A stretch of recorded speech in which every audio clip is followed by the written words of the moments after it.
Hi everyone, I hope कि सब अच्छे हैं और कल वाली क्लास आपको अच्छी लगी हो। वहाँ पर हमने बात की थी ऑपरेटर्स के बारे में। अगर हम यहाँ पर आपको दिखाते हैं तो ये कुछ पीडीएफ थी जो हमने कल की क्लास में बात की थी। आज हम जो हमारा पहला ऑपरेटर होता है मैथमेटिकल कैलकुलेशन वाला, मैथमेटिकल कैलकुलेशन करने के लिए जो ऑपरेटर होता है अर्थमेटिक, उसके बारे में बात करेंगे। वहाँ पर कुछ चीज़ें हैं जो आपको ध्यान रखनी चाहिए, थोड़ा सा अलग भी होता है, तो उसके बारे में आज हम लोग बात करते हैं। तो चलिए शुरू करते हैं अपनी आज की क्लास। और आज सबसे पहले जो हम देखने वाले हैं वो ये है कि अर्थमेटिक ऑपरेशन के लिए, मैथमेटिक ऑपरेशन के लिए हमारे कौन कौन से ऑपरेटर होते हैं। तो सबको पता है भाई हमारा क्या, कि एक तो सम करने के लिए ऑपरेशन होगा, ठीक है। और क्या हो जाएगा भाई, सब्ट्रैक्ट करने के लिए होगा, ठीक है। मल्टीप्लिकेशन के लिए होगा, डिवीजन के लिए होगा, ठीक है। आई बिलीव ये इस इन चारों में किसी को कोई प्रॉब्लम नहीं होगी। बट अब जो हमारे आने वाले हैं थोड़े से अलग हैं, ठीक है। थोड़े से अलग हो तो यहाँ पर हम बोलते हैं एक को मॉडुलस। तो ये शायद आपको नहीं पता होगा। यहाँ पर एक और होता है हमारा फ्लोर डिवीजन, ठीक है। क्या होता है फ्लोर डिवीजन, ये क्या होता है ये हमें समझाना है आपको। इसके साथ एक्सपोनेंशियल ऑपरेशन, ठीक है, और एक्सपोनेंशियल, ये ये तीन जो हमारे हैं लास्ट के तीनों, ये थोड़े से अलग होते हैं। ये आई होप कि आपको समझ में आने चाहिए, ठीक। तो इसका अगर हम सिंबल की बात कर लेते हैं, यहाँ पर आते हैं और ये वाला कलर देते हैं, ठीक है। तो प्लस को कैसे हम रिप्रेजेंट करते हैं हमें पता है, इस तरीके से। माइनस को हम इस तरीके से करते हैं और मल्टीप्लाई करने के लिए हम लोग इस तरीके से कर देते हैं।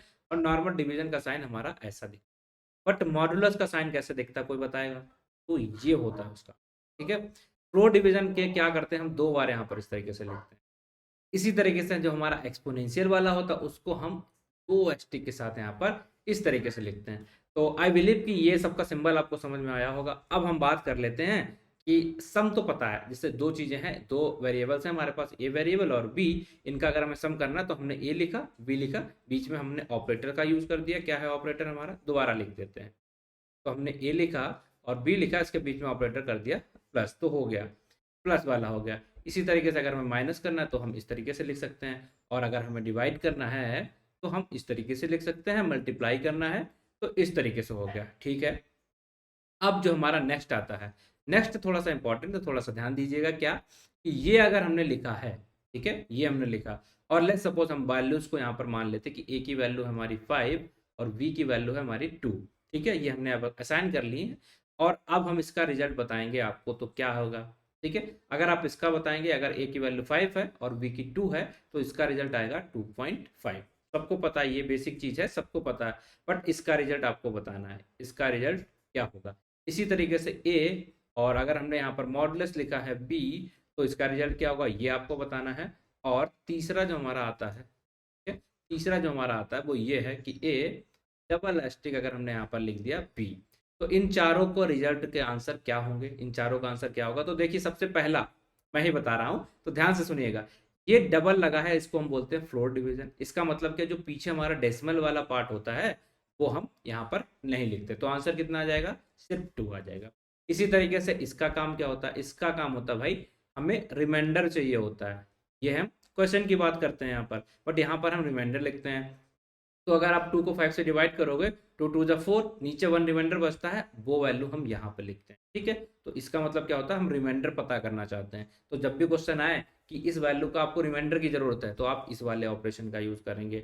जब भी आपको विदाउट डेसिमल अगर आपको चाहिए क्वेश्चन, तो आप इसका यूज करेंगे। अब ये हमारा क्या होता है, इसी को हम बोलते हैं पावर, ठीक है। क्या बोल सकते हैं, पावर करने के लिए जो हमारा ऑपरेशन होता है उसको बोलते हैं एक्सपोनेंशियल। तो अगर हम इसका लिखेंगे 5 और एस्टिक एस्टिक 2, तो इसका मतलब क्या हो गया, 5 इंटू 5 मीन्स 25, ठीक। आई बिलीव कि आपको ये चीजें सारी समझ में आई हैं। ये जो ऑपरेशंस होते हैं इनको आपने देख लिया। अब सेम चीज हम चलते हैं यहाँ पर और इस कोड पे थोड़ा सा करके देख लेते हैं। तो हमने एज सपोज ए की वैल्यू दे दी है कितनी, 5। इसी तरीके से हमारी बी की वैल्यू हो गई है 2। अब इनके ऊपर जो भी हमने ऑपरेशन बोले थे आपको अभी, तो वो ऑपरेशन करा के देख लेते हैं, करते हैं। चलिए, तो हमने ए किया प्लस किया बी, तो हमारा आंसर क्या आएगा। पहले तो बोलेगा भाई आपने इंडेंटेशन एरर दे दिया है, तो देखिए 7 आ गया। अब हमने ए माइनस बी किया, तुम्हारा आंसर आ जाएगा 3, कोई दिक्कत नहीं। ए डिवाइड बाई बी किया, तुम्हारा आंसर आएगा 2.5। अब देखिएगा जो हमने बात किया था वहां पर क्या आएगा आंसर, 2। देख रहे हैं सारे। चलिए, अब हमने क्या किया, ए और 2 बार एस्टिक लगा के बी कर दिया, तो ये इसका नाम बताएंगे कोई एक्सपोनेंशियल, ठीक है। इसी के साथ जो हमारा लास्ट बचा हुआ ऑपरेशन है मॉडुलस वाला, तो हमने इस तरीके से लिख दिया और उसका आंसर आ गया हमारा 1। आई बिलीव कि आपको ये सारी चीज़ें समझ में आई होंगी। क्या हमने यहाँ पर किया वो आपने देख लिया है, और किस तरीके से ये ऑपरेशंस होते हैं ये भी आपने देख लिए होंगे। चलिए, तो अब हम लोग बात कर लेते हैं, हमारा वो मैथमेटिकल कैलकुलेशन वाला कंप्लीट हो गया है। अब हम देखते हैं कि वेरिएबल बेस्ड ऑपरेशन करने के लिए हमें किन तरीके के ऑपरेटर्स का यहाँ पर यूज करने पड़ते हैं। तो उनका नाम होता है असाइनमेंट ऑपरेटर, ये पहले आपको पता होना चाहिए। इसके बाद कि क्या काम करते हैं वेरिएबल्स में, हमें क्या काम करने पड़ सकते हैं, तो हम समझ लेते हैं उन्हें क्या क्या काम हमें करने पड़ सकते हैं। तो पहले तो हमें वेरिएबल्स को स्टोर कराना पड़ सकता है। वेरिएबल्स को इंक्रीमेंट कराना हो तब भी हम इन्हीं ऑपरेटर्स का यूज करते हैं, ठीक है। और इसके साथ हमें क्या करना पड़ सकता है, अगर हमें कोई कंडीशंस बनानी है, ठीक है, तो उसके लिए भी हम इन्हीं ऑपरेटर्स का यूज कर सकते हैं, ठीक है। और यूज करते हैं लॉजिकल का भी, बट कंडीशन लिखने के लिए हम इनका यूज कर सकते हैं, ठीक है। इसके साथ और हमें कहाँ पर यूज करते हैं, लूप वगैरह के लिए हर जगह इनका हम यूज करते हैं। तो स्टोर कैसे कराते हैं देखिए। तो स्टोर कराने के लिए ले सपोज हमारा एक वैल्यू है 5 और इसको हम स्टोर कराना चाहते हैं कहीं, तो हम क्या करेंगे, ए और इसके अंदर हमने असाइन कर दी 5 की वैल्यू। तो ये हमारा क्या हुआ, असाइन कर ली वैल्यू, इसीलिए इनका नाम होता है हमारा असाइनमेंट ऑपरेटर। ठीक, तो इस तरीके से हम किसी भी वैल्यू को किसी भी वेरिएबल के अंदर स्टोर करा देते हैं। सबको समझ में आया। यहाँ पर अगर हमें इंक्रीमेंट करना है तो हमने क्या लिखा, कुछ इस तरीके से हम लिख सकते हैं, ए प्लस इक्वल टू, ठीक है, 1। तो यहाँ पर हमने जो सिंबल इस तरीके से लिखा है, इसका मतलब क्या हुआ कि हम यहाँ पर चीज़ों को इंक्रीज कराने की कोशिश कर रहे हैं। तो ये हो जाएंगे हमारा इंक्रीमेंट करने के लिए। और सेम अगर हम कंडीशन लिखते हैं तो कंडीशन भी यहाँ पर लिख सकते हैं। चलिए, इतना हमने यहाँ पर आपको समझा दिया। अब हम बात करेंगे यहाँ पर जो इंपॉर्टेंट चीज़ है जो आपको ध्यान रखनी है कि ये हमने क्या लिखा है। अगर हम इसको एक्सपेंड करके दिखाते हैं आपको, तो ये कुछ ऐसा बोला जाएगा, क्या, a+1। तो सेम ही चीज़ लिखी हुई है क्या, हाँ सेम ही चीज़ लिखी हुई है। तो इसको हम अलग तरीके से लिखने के तरीके होते हैं हमारे, एक ये तरीका होता है और ये तरीका होता है। क्या ये सिर्फ प्लस के लिए होता है या सारे ऑपरेशंस के लिए, सारे के लिए होता है। देख लेते हैं सारे कैसे दिखेगा।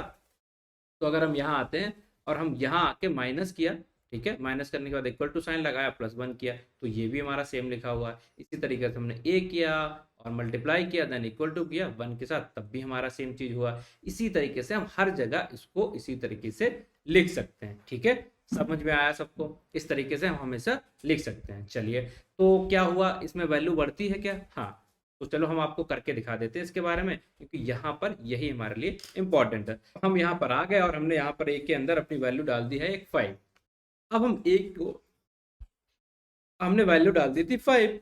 अब हमने एक के साथ यहाँ पर क्या किया भाई, a+1 कर दिया। अब हम जाएंगे ऐसे कर देंगे, तो अब हम यहाँ पर अगर प्रिंट करा रहे हैं तो क्या होगा हमारा भाई, 6 वैल्यू आ गई। ये वैल्यू कौन सी है, ये तो पुरानी वाली है। यहाँ पर हमने इंक्रीमेंट किया तो इंक्रीमेंट हो गई। इसको हम एक वेरिएबल लाइक a1 का बनाया, स्टोर कर लिया। अब a1 को अगर हम प्रिंट भी कराते हैं तो हमें 6 देखने को मिल गया। तो सेम चीज हम इसके साथ भी कर सकते हैं क्या, हाँ कर सकते हैं भाई। ए किया हमने और इस तरीके से हमने लिख दिया, कैसे, प्लस किया, देन ये लिख दिया, फिर 1 कर दिया। तो ये सेम तरीका है, a=a+1, वैसे है ये है। अब हम अगर ए की वैल्यू चेक करते हैं तो हमारी ए की वैल्यू 2 बार हमने कर दिया था, तो वो इंक्रीज होके बढ़ के आ गई। तो ये कुछ चीजें हैं जो आपको ध्यान रखनी। इसी तरीके से अगर हम ए की वैल्यू को यहाँ पर घटाना भी चाहते हैं, a=1, तो ये हमारी घट के आ जाएगी। अगर आप ए यहाँ पर चेक करेंगे तो देखिए 7 से 6 हो गई।